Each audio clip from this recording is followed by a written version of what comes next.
Le 3 septembre 1939, la France entre en guerre. La Pologne est envahie par l'armée allemande et vaincue en 17 jours. Le gouvernement polonais fuit en exil à Londres, mais ne signe aucun armistice. Victorieuse à la fin de la Première Guerre mondiale, la France épuisée vit une paix dure avec l'Allemagne. Rendue responsable du conflit par le traité de Versailles, 28 juin 1919, cette dernière est amputée d'une partie de son territoire et son armée réduite. Elle restitue l'Alsace, la Lorraine, à la France. Ancienne province de l'Empire tsariste, la Pologne est créée et reçoit un accès à la mer qui divise l'Allemagne en deux, le couloir de Danzig. L'Europe est redessinée. Dans les années 1920, Dunkerque retrouve une certaine prospérité après les destructions et les privations de la Grande Guerre. L'agglomération compte en 1939 environ 86 000 habitants, dont 31 000 pour Dunkerque même. Le port s'agrandit vers le sud-ouest et un complexe pétrolier est construit à Saint-Paul-sur-Mer. Mais la ville est touchée par la crise économique des années 1930, d'abord épargnée par le krach boursier d'octobre. 1929, la France connaît chômage et agitation sociale. En 1939, elle n'a pas encore attrapé le niveau de la production industrielle de 1928. Commencé sous le Front populaire, accéléré en 1938, le rearmement est inachevé, ce qui explique en partie la passivité des Alliés face à Hitler. Le 26 mai, quand Dynamo commence, au moins 500 000 soldats alliés, belges, français et britanniques, sont encerclés. À 11h30, Lord Gort est informé par un télégramme du secrétaire d'État à la guerre Anthony Eden que sa priorité est désormais la sécurité du BEF. Préparée depuis une semaine, l'opération est lancée officiellement par l'amiral Ramsay à 18h57. Ce dernier l'a baptisé Dynamo en raison de la présence d'un générateur dans la salle de commandement de l'amirauté dans les sous-sols du château de Douvres. Il espère alors sauver 45 000 hommes en 2 jours. Mais Dynamo est contraire aux intentions des Français qui veulent encore ravitailler la poche. Les tensions entre les Alliés pendant la bataille seront exploitées par la propagande de Vichy. À 21h, le paquebot Mona Queen est le premier navire à quitter le port avec 1312 hommes. Il faut y ajouter les 29 000 hommes rembarqués les jours précédents. L'évacuation continue dans la nuit. La définition du Blitzkrieg, guerre éclair, est un terme utilisé par la propagande allemande pour expliquer les succès rapides du début de la guerre. Elle n'est pas une invention d'Hitler, mais l'adaptation de concepts traditionnels comme l'enveloppement au matériel et aux techniques de combat modernes. L'utilisation intense de l'aviation et de formations blindées compactes, de parachutistes, de transmission.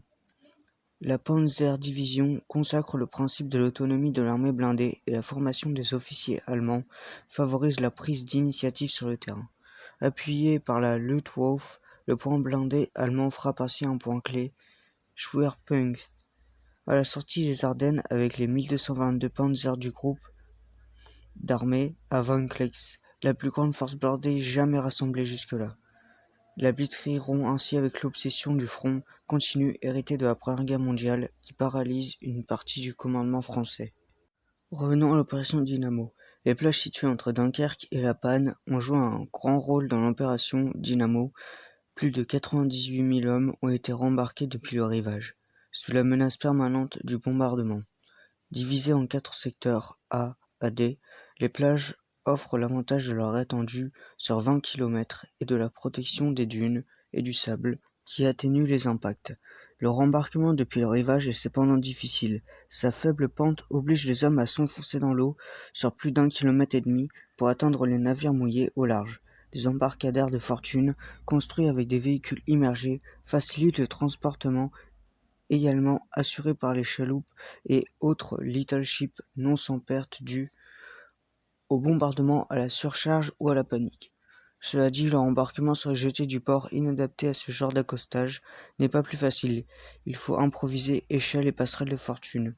Placés en file indienne, les soldats s'égayent la moindre alerte dans les trous d'hommes et les abris. Lassitude, fatigue et anxiété éreintent la troupe visée par l'artillerie allemande après le 30 mai. Le ravitaillement est difficile, l'eau et la nourriture manquent. Après leur départ, les soldats peuvent apercevoir le spectacle dantesque des épaves échouées et de la ville en flammes depuis les navires où ils s'entassent. Écris sur l'autre à côté, ça tu sens. un autre musée. C'est pour les sentinelles. Il était en béton pour sentinelle. C'est les Allemands qui avaient ça.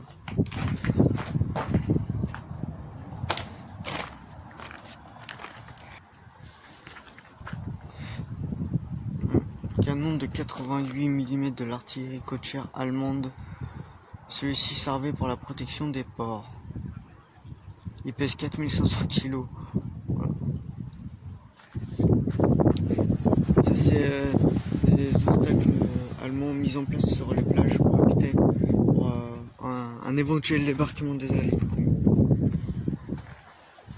C'est pour les chars et tout. Regardez ce canon là-bas, il tire.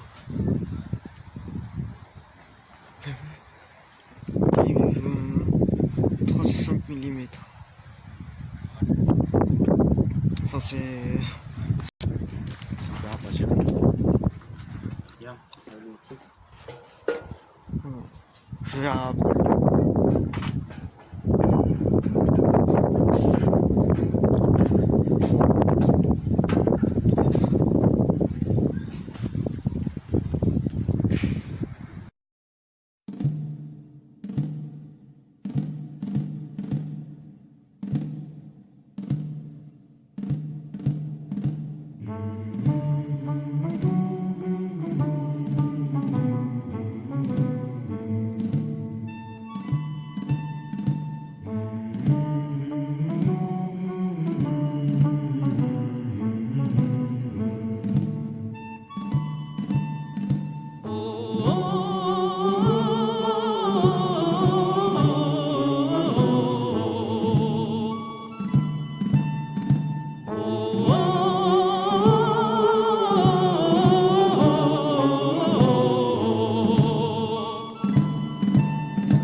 Entends-tu le vol noir des corbeaux sur nos plaines? Ami, entends-tu ces cris sourds du pays qu'on enchaîne? Ohé, partisans, ouvriers et paysans, c'est l'alarme. Ce soir, des larmes. Montez de la mine, descendez des collines, camarades. Sortez de la paille, les fusils, la mitraille, les grenades. Oh, et les tueurs à la balle et au couteau, tuez vite.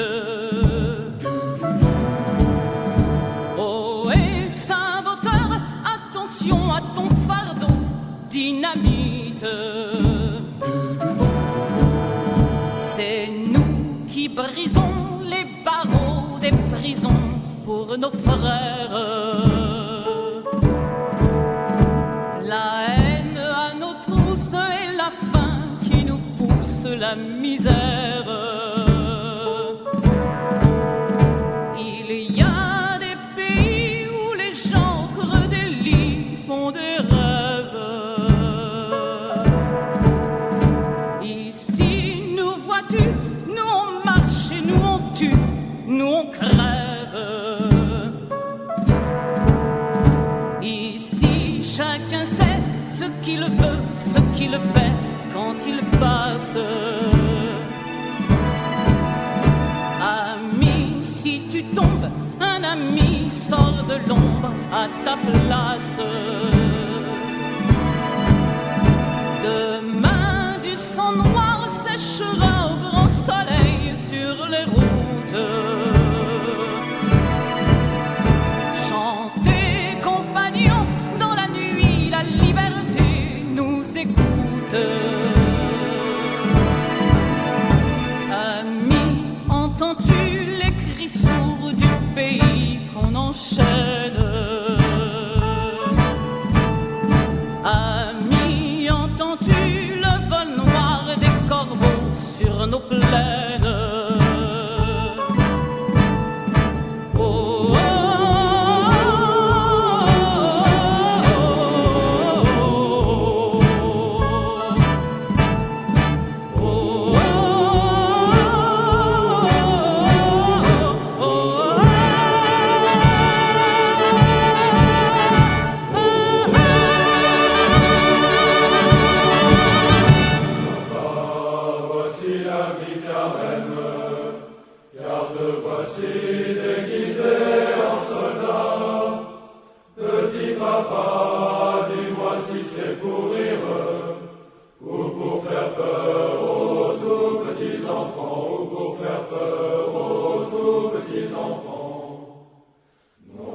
Mais mon petit cœur, vous ne l'aurez jamais, mais mon petit cœur.